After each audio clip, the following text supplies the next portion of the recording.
we're going to, before we have Steve come up, Alan, Yes. do we have any business to be part of? Len, I can't think of anything. Do you have Daniel? anything? No. Okay, well, that's quick.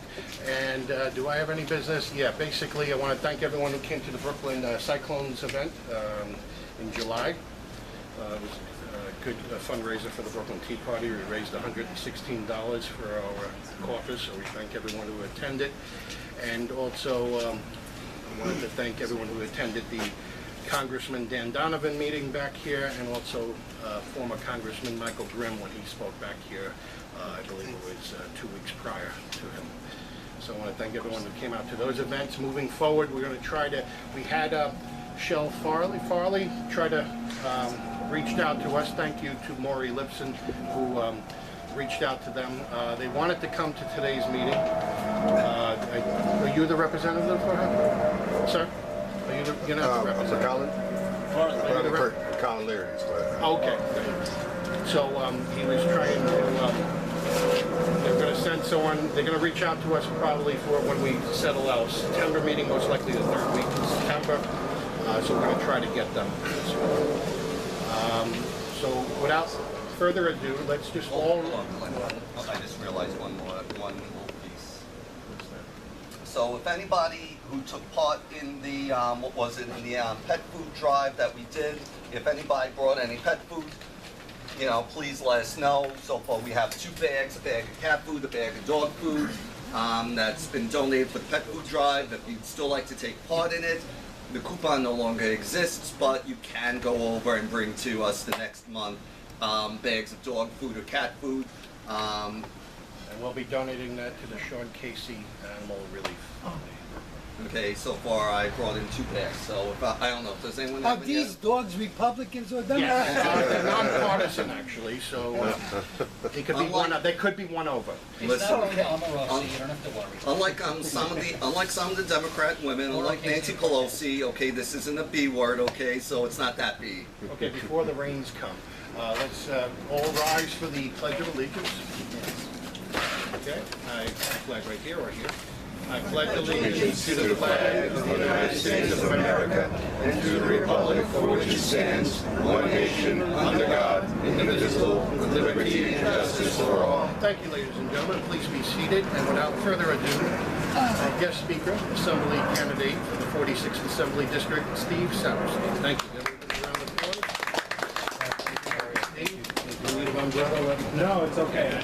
No umbrella needed. So, hi everyone, Steve Saperstein. Hi. Very nice. I want to thank Len and the executive committee of the Brooklyn Tea Party for having me. If you've been following my campaign, you'll know that I'm running in the open seat in Coney Island, Brighton Beach area. It was a seat vacated by Pamela Harris. Pamela Harris is currently awaiting sentencing for defrauding taxpayers. The second Democrat in a row, and I'm here to step up and take back the neighborhood where I grew up, where I'm raising my family, for common sense. And anytime I meet people, I say, I'm running for common sense. I get a lot of questions. I get questions all the time. They say, Steve, why are you running? One of the common answers, I say, I'm raising a young family. I want to have a nice quality of life. I want to see my daughter grow up in New York City, New York State, where she can get a good education, ride the subway safely, and raise a family of her own, attend great schools. That's an answer I usually give. But my answer right now is I'm fed up. I really am. I'm fed up with the corruption and the games that are going on from the left. And it's time that someone like myself steps up and really takes back the community for the people. I'm going up against a machine. Just last night I was talking to my guy Ray Denaro over there. We were going back and forth with the sitting incumbent councilman, Councilman Traeger. Councilman Traeger and the Democratic machine are putting up another pawn. This guy Ethan, and it's going to be the same old. All the big unions, all the money is pouring into this guy. But what he doesn't have, and what we have, is we have the people, Coney Island, suffering. The conditions are worse than they've ever been before. And we just need to speak up and come out and really attack these issues. So a little bit about me personally. I grew up in Brighton Beach area, in Trump Village. My parents and my younger brother are deaf. So my first language actually was American Sign Language. So I'm actually an ESL learner, ELL. I had a speech therapist come and had to teach me how to speak, basically because I couldn't, speak with my parents and my brother. So from an early age, I understood the value of communication, having impact, and really being an advocate. I was an advocate for my parents, really speaking up for them. And that's really what led me to a career in public service. And currently I'm a city teacher with the City of New York. I work with the deaf and hard of hearing population. It was a natural fit. I do have my law degree. I graduated with a degree, and I realized that, I want to give back, and it was a perfect segue. So last year I ran for city council in the 40th council district. It starts, I would say, what, Avenue K, maybe, and goes all the way down to the water. And I received about 40% of the vote, which is, for a first-time candidate, I think really impressive. We lost, but we did really well, especially in the overlap where I ran, basically 50% neck and neck with my opponent. So what does that tell me? That a Republican, someone with common sense views, conservative, can actually have a chance and win in Brooklyn. The big problem that I noticed, even when I was trying to run this time, was we're divided. We're not unified in our message, right? We have great organizations like this organization here, but we don't have any unity. And my purpose here is to bring people together. Forget old rivalries, forget past issues. Come together now and speak up and work together. And I think we have a great opportunity here to really go out and get the message to the people, because you can attend all these events, you can do photo ops. If you're not directly engaging registered voters with the message of positivity and change, this is all for nothing. So that's one of my goals, and I'm doing that every night. I'm knocking on doors, speaking with people, and hearing their concerns. Coney Island is a huge part of the district, right? And I keep talking to people about that. And there's an interesting Democratic primary. Conditions are the worst that they've ever been. Yet all the Democratic elected officials, all the way from Congressman Akeem Jeffries to the borough president to Councilman Traeger, they're all complicit. They've been in office since 2013, right? Some earlier, and conditions have just gone from terrible to worse. Okay, and I'm a Republican, conservative. I'm on the reform line and the independence line. I'm a common sense thinker. I'm going to be the person, I have to, because no one else is speaking up against these problems, and that's what I'm going to be doing. And I'm their worst enemy. I'm their fear.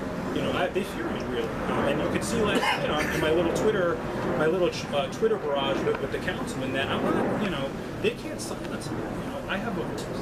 So what I'm asking from you, and I'm asking the people who are watching this at home, come join me, help, okay? It'll be fun too, right?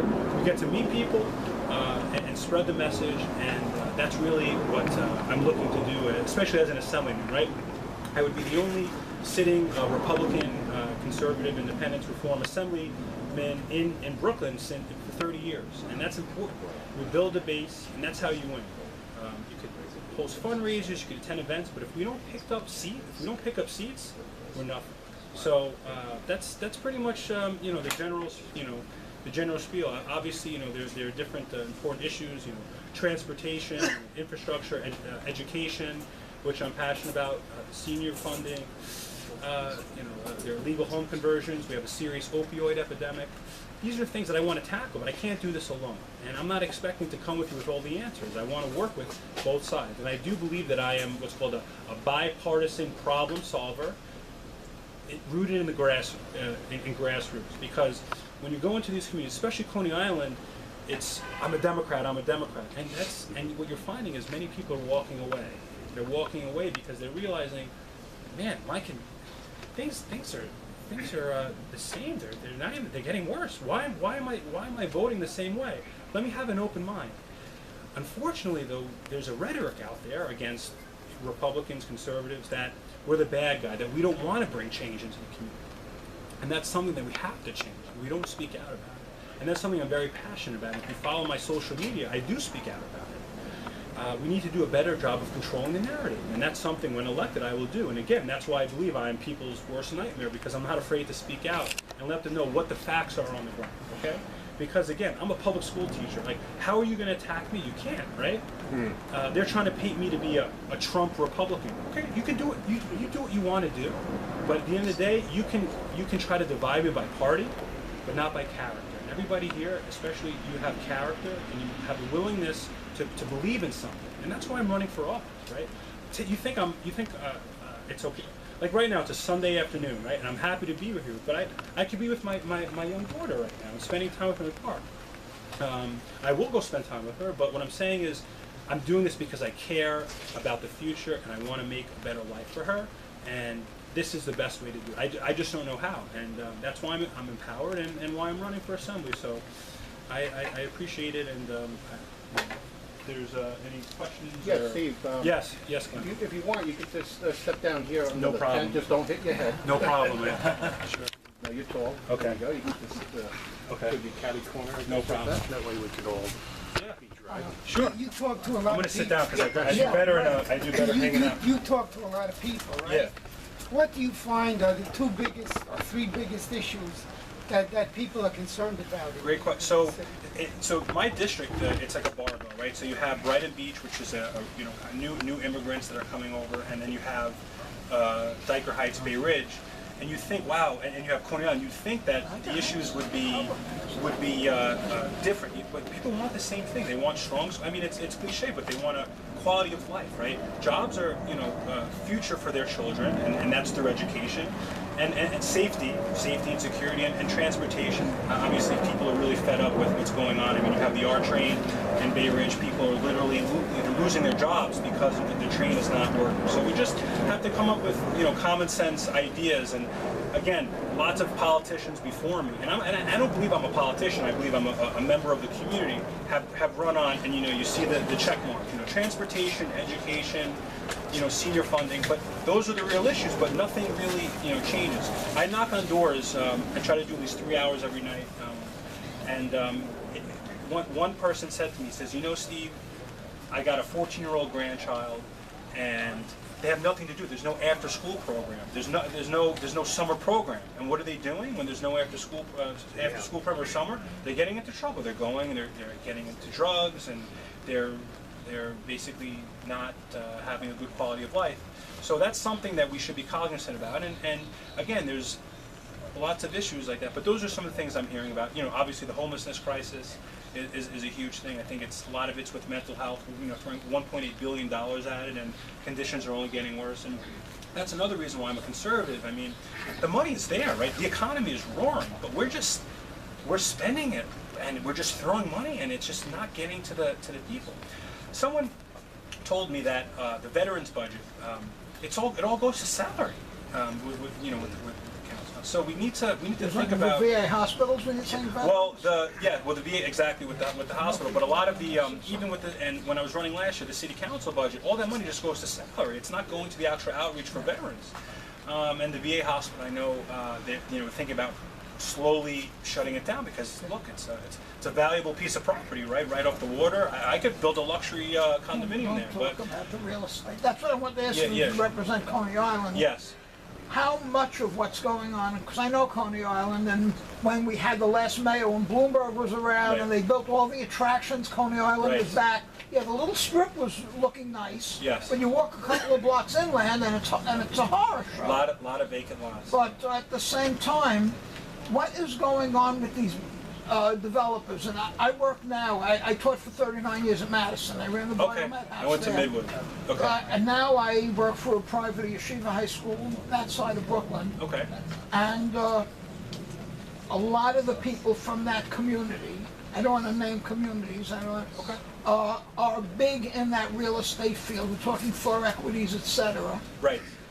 What is going on with them with Coney Island? I thought they were buying up and banking, Well, and they were going to build everything. I think a lot of it. So let's just take a step back. You're right. There is a lot of development. I know there's a big project going up on 33rd Street near Seagate. My big beef, right, with real estate and development is making sure that you're giving something back to the community, because I do think, Nothing. yeah, and that's the thing. There should be something, whether you're building a community center, or there's earmarked money. And I get, you have certain apartments that are for low income, and you can get, you can get into that, but it's such a small stock. Look, not all development is bad, by the way, right? If you walk Coney Island, it's you're right. I see Thor. It's just vacant lots everywhere, Yeah. right? And that's where you have homelessness and crime and epidemic. So you kind of want development, but it has to be responsible development and development that will basically have the needs of the community, whether you're giving jobs to the people in the community to work on the site, and I believe that is happening, but you're not just driving people out, due to the skyrocketing the See, rent. I can't vote Yeah. for you because I live in Canarsie. That's I'm on okay. the other side, but we have a big transportation issue where I live because our train is going to be shut down for a year and a Train, half. correct? Yes. I was at a meeting a couple of nights ago, in fact, about it. Now, we have petitioned for a ferry stop at our pier. At the same time, when we jumped on board with this, Coney Island people jumped on board because the ferry zips right through Jamaica Bay and passes right by Coney Island. And the city owns the Steeplechase Pier. They want the ferry to stop, Correct. pick up people at the... Correct. How come there's no they're so negative about you? You guys can get the transportation. I'm all for That's right there. I do support that the ferry stop. I know it's in Rockaway and it kind of Yeah, it does zips skip right around. past the pier. Look, the city is on the right track with this. I mean, the waterways Yeah. are a better way to get into the city. I know that the Bay Ridge stop, but it's also expensive too. So we need to figure out how we can make it accessible for everyday New Yorkers. What do you mean to do that. expensive? It's a metro fare. No, It's a but metro to fare. maintain, Oh, I to know. maintain, yeah. It's a talking huge about- subsidy Yes, it is. maintaining. Yeah, exactly. The same way that the solar energy is a subsidy. Yeah, so it's just about the tax on it. Would that be temporary, just until the L train is repaired? By us, Right we're now, it's just a bus asking- system. Yeah. We're just asking for a temporary, Ferry. but in the meantime, the pier is sitting there, and they're claiming you're going to have your train, but it's not going to go anywhere. Train, no. Yes. But if you want to reduce the salaries in the VA, let's say, Right. won't you get a pushback from the public unions? Well, no, it wasn't. Well, first off, none of the big unions are endorsing me right now. They're endorsing my, but it has nothing to do with the unions. I was merely talking about if you have money, I'd rather go to the people, not for salaries. And I get you're creating jobs, but I'm not talking about the VA. I was just talking about the with the veterans budget. So you're not proposing cutting jobs out? No, of course not. What I'm trying is being responsible. So if you're going to allocate something, don't actually see it through to the people. And this is several conversations I had with veterans and people close to the city and to the city. That's all. I mean, look, if you look at the homelessness crisis, there are a lot of veterans that are homeless now that are not really receiving the mental health treatment that they do need. And I think a lot of it is due to just we're not doing a good intake, we're not tracking the mental health, and we're not following through with these plans. So. Photo ops are great, but we need to have responsible students. Yeah, sure. I see. How I are have two questions before I get to my question. You made a point about kids hanging around, nothing to do, they get in trouble. Yeah. They used to be called latch kids, latchkeys kids. Right. When I was that age, I had my job. I got a job, but at the time, you need to get working papers before you're 14 or something like that. Now, kids have no jobs at all. They hang around. They're not encouraged to work. Okay. That's the fundamental problem. I don't know if you could solve that. Okay, that's the point I want to make. Right. Okay. Yeah. To get the question. Yeah, so, talk- one question. You said that you're a teacher, right? Yes. Okay. Norma Siegel, a woman was a libertarian. She ran for U.S. Senator about 25, 30 years ago. Okay. She got a remarkable 50, 60,000 votes. Now, it turns out most of her votes came from other teachers. Did Right. with did the you unions and all ever that. did you ever talk to Mike Mulgrew and She was a try to teacher. get their She was a endorsement? Well, the So UFT you're- went. I'll tell you in a second. So you're a I did teacher. talk to them. I don't know how many teachers union in your district, but will you get their endorsement? So here's the crazy thing about it, right? I'm a teacher. I've been working 8 years. In fact, I hands down understand more about education than the two of my opponents, especially with the public schools. I met with the UFT, but the UFT it's political. So Mark Traeger, who's the education committee chair, he is endorsing this guy Ethan, one of his former staff members. And UFT, my own union, endorsed my opponent, also because of my party affiliation. But I say, you know what? I don't need the chains, I don't need the shackles of a union telling me and to speak the truth on the serious issues that are going on in our public schools. They don't have their endorsement then. No, I don't have their endorsement. Did I meet with them? Did I tell them who I Resign from am? union. Resign Yeah. from them. Well, look, you know, that's a different.